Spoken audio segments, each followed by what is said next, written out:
నమస్కారం. ఈనాటి లోతైన విశ్లేషణకు స్వాగతం. టైం వేస్ట్ చేయకుండా డైరెక్ట్గా విషయంలోకి వెళ్ళిపోదాం. ఒక వృద్ధుడైన గురువు తన శిష్యుడికి ఒక ఉత్కంఠభరితమైన కథను చెబుతున్న సీన్ ఒక్కసారి ఊహించుకోండి. ప్రశాంతంగా పారుతున్న గంగానది తీరం. అక్కడ ఒంటరిగా నిలబడి ఉన్న కురువంశ మహారాజు శాంతనుడు. ఆ సమయంలో అతనికి ఎదురైన ఒక సంఘటన, అతను తీసుకున్న ఒకే ఒక నిర్ణయం చరిత్రలో ఎంతటి భయంకరమైన మలుపుకు దారితీసిందో ఇప్పుడు మనం ఆ గురు శిష్యుల సంభాషణ ద్వారా విశ్లేషిద్దాం. గురువుగారు ఒక గంభీరమైన స్వరంతో కథను ఇలా ప్రారంభించారు. ఆ నదీ తీరంలో చూసిన ఆ దివ్య సౌందర్యం ఏ సాధారణ స్త్రీది కాదు సుమా. ఆ పవిత్రమైన తీరంలో అతని కళ్లకు కనిపించిన అద్భుత రూపం సాక్షాత్తు గంగాదేవిదే. ఆమె భూమిమీదకు వచ్చిన ఒక మహాదివ్యశక్తి. ఆ మాట వినగానే ఈ కథలో ఒక్కసారిగా ఒక బరువు, ఒక పెద్ద మిస్టరీ వచ్చి చేరుతాయి కదా. ఆ కథ వింటున్న శిష్యుడికి కుతూహలం ఆగలేదు. అడ్డుకుంటూ వెంటనే అడిగాడు, అంటే మహారాజు శాంతనుడు ఆమెలు చూసిన ఆ మరుక్షణమే ఆ ఫస్ట్ సైట్లోనే ప్రేమలో పడిపోయాడా, అంతలా ఆకర్షితుడయ్యాడా అని? మనం కూడా ఎగ్జాక్ట్గా ఇదే అనుకుంటాం గదా. మొదటి అధ్యాయం గంగాదేవి దివ్య సౌందర్యం. శిష్యుడి ప్రశ్నకు గురువుగారు చిరునవ్వుతో అవునని తల ఊపారు. కాని వెంటనే ఒక కఠినమైన మాట కూడా చెప్పారు.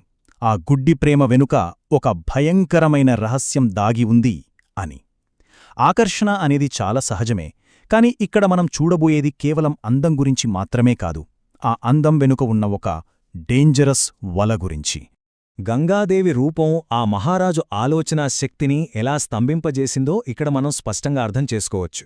ఆమె రూపంలోని పరిపూర్ణత, ఆమె చుట్టూ ఉన్న అంతుపట్టని ప్రశాంతత, కళ్లలోని ఆ దివ్య కాంతి ఇవన్నీ శాంతనుడిని పూర్తిగా మంత్రముగ్ధుణ్ణి చేశాయి. ఒక రాజుకుండాల్సిన విచక్షణాజ్ఞానం, లాజిక్ అన్నీ ఆ క్షణంలో పనిచేయడం మానేశాయి. మైండ్ కంప్లీట్గా బ్లాంక్ అయిపోయింది. బుద్ధి పనిచేయడం ఆగిపోయినప్పుడు మనిషి ఎంత గుడ్డిగా ప్రవర్తిస్తాడో ఈ మాటలే చెబుతున్నాయి. ఆకర్షణకు బానిసై నేరుగా ఆమె దగ్గరకు వెళ్ళి ఏమన్నాడో తెలుసా? నువ్వెవరో నాకు తెలియదు, దేవతవో, గంధర్వకన్యవో, లేక మానవురాలివో, కాని నిన్ను నా భార్యగా స్వీకరించాలనుకుంటున్నాను. కనీసం పేరైనా తెలియని ఒక అపరిచిత స్త్రీకి కేవలం ఆ అందాన్ని చూసి ఏకంగా మ్యారేజ్ ప్రపోజల్ చేసేశాడు. రెండవ అధ్యాయం ఒక విచిత్రమైన, భయంకరమైన షరతు. వెంటనే ఆ శిష్యుడు, మరి దానికి ఆమె ఎలా రియాక్ట్ అయింది అని అడిగాడు. దానికి గురువుగారు చెబుతూ, శాంతనుడి ఆవేశానికి ఆమె పెదవులమీద కేవలం ఒక గగురు పొడించే రహస్యమైన చిరునవ్వు మాత్రమే కనిపించింది అన్నారు. ఆమె పెళ్లికి అంగీకరించింది, కాని ఆ అంగీకారం వెనుక ఒక షరతు ఉంది. గురువుగారు ఆ కండిషన్స్ వివరిస్తున్నప్పుడు వాతావరణం ఒక్కసారిగా బరువెక్కిపోయింది. మొదటిది, నేను ఏం చేసినా నువ్వు నన్ను ప్రశ్నించకూడదు. రెండవది, నన్ను ఆపకూడదు. మూడవది, నా పనుల గురించి అస్సలు అడగనేకూడదు. ఒకసారి ఆలోచించండి, ఒక వివాహ బంధంలో ఇలాంటి నియంతృత్వ రూల్సుంటే అది ఎంత ఉక్కిరిబిక్కిరి చేస్తుందో కదా. ఈ నియమాలు విన్న వెంటనే ఆ శిష్యుడికి ఆశ్చర్యం, దిగ్భ్రాంతి. ఇంత విచిత్రమైన షరత అని షాకయ్యాడు. భార్యాభర్తల మధ్య అసలు ఏమీ అడగకూడదు, ఆపకూడదు అని ఇలాంటి కండిషన్స్ పెడితే ఏ వ్యక్తైనా ఎలా ఒప్పుకుంటాడు అన్నది చాలా వ్యాలిడ్ పాయింట్. అంతేకాదు, గంగాదేవి ఇచ్చిన ఆఖరి హెచ్చరిక మరింత భయంకరం.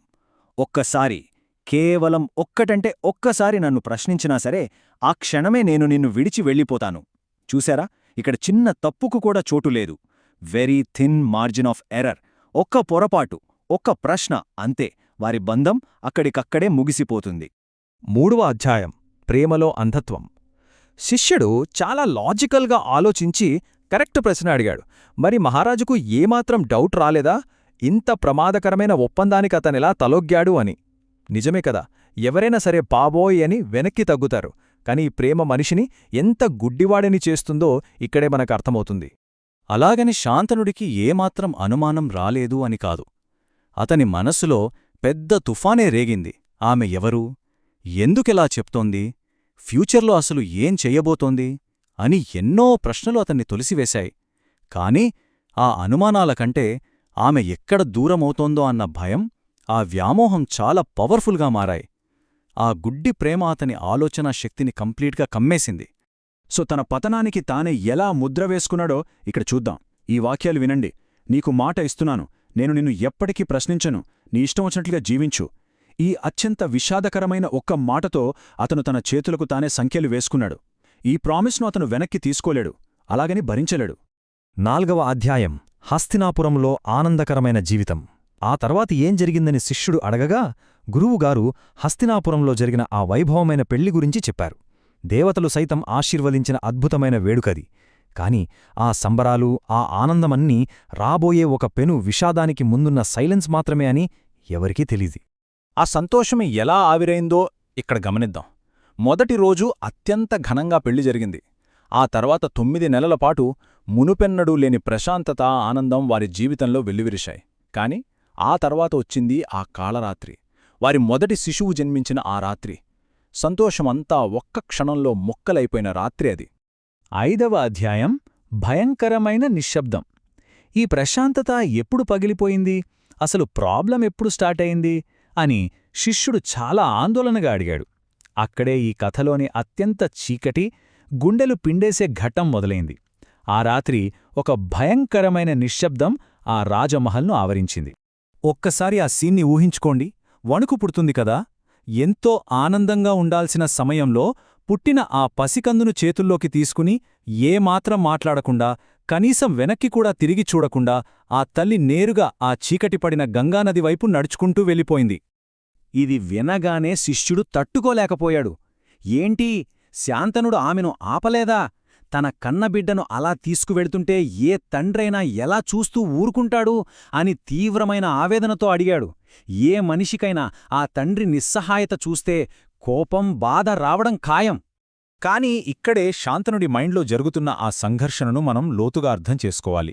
అతని ముందు 2 అసాధ్యమైన దారులు. ఒకవైపు తండ్రిగా తన బాధ్యత, రక్తం పంచుకు పుట్టిన బిడ్డమీద ప్రేమ, మరోవైపు తాను ప్రాణంగా ప్రేమించిన స్త్రీకిచ్చిన ఆ తిరుగులేని వాగ్దానం. ఆపితే భార్య శాశ్వతంగా దూరమవుతుంది, ఆపకపోతే బిడ్డ ప్రాణాలు పోతాయి. ఆ నదీతీరంలో శాంతనుడు అక్షరాలా పక్షవాతమొచ్చినవాళ్లా ఉండిపోయాడు. ఆ భయంకరమైన పరిస్థితుల్లో చివరకు అతను ఎంచుకున్న దారి ఏంటో తెలుసా? సంపూర్ణ మౌనం.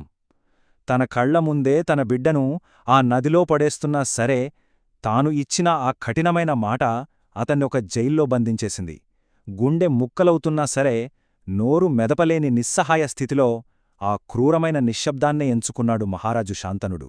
గురువుగారు ఒక నిట్టూర్పు విడుస్తూ ఈ భారమైన మాటలతో కథను ముగించారు. ప్రేమలో ఇచ్చిన ఒకే ఒక్క మాట చరిత్ర గతినే మార్చేసింది. ఆలోచించండి, ఆ నదీతీరంలో ఏ ఆలోచన లేకుండా చేసిన ఆ ఒక్క గుడ్డి వాగ్దానం ఏకంగా కురువంశ భవితవ్యాన్ని ఎంతలా శాసించిందో కదా. భావోద్వేగాల్లో ఉన్నప్పుడు తీసుకునే నిర్ణయాలు ఎంత ప్రమాదకరమో ఈ ఘట్టం మనకు స్పష్టంగా చెప్తుంది. అయితే అసలు మిస్టరీ అంతా ఇక్కడే ఉంది. ఆ శిష్యుడి మైండ్లో, అలాగే ఇప్పుడు మనందరి మైండ్లో బలంగా తిరుగుతున్న ఒకే ఒక్క ప్రశ్న: దైవాంశ సంభూతురాలైన గంగాదేవి తన కన్న పిల్లలను అలా నదిలో ఎందుకు కలిపేసింది? అంత క్రూరమైన పని వెలుకున్న ఆంతర్యమేమిటి? ఈ భయంకరమైన రహస్యాన్ని, ఉత్కంఠభరితమైన కథను మనం రాబోయే విశ్లేషణలో విప్పుదాం. అప్పటివరకు ఈ ప్రశ్న ఇలాగే మిమ్మల్ని ఆలోచింపజేస్తూనే ఉంటుంది.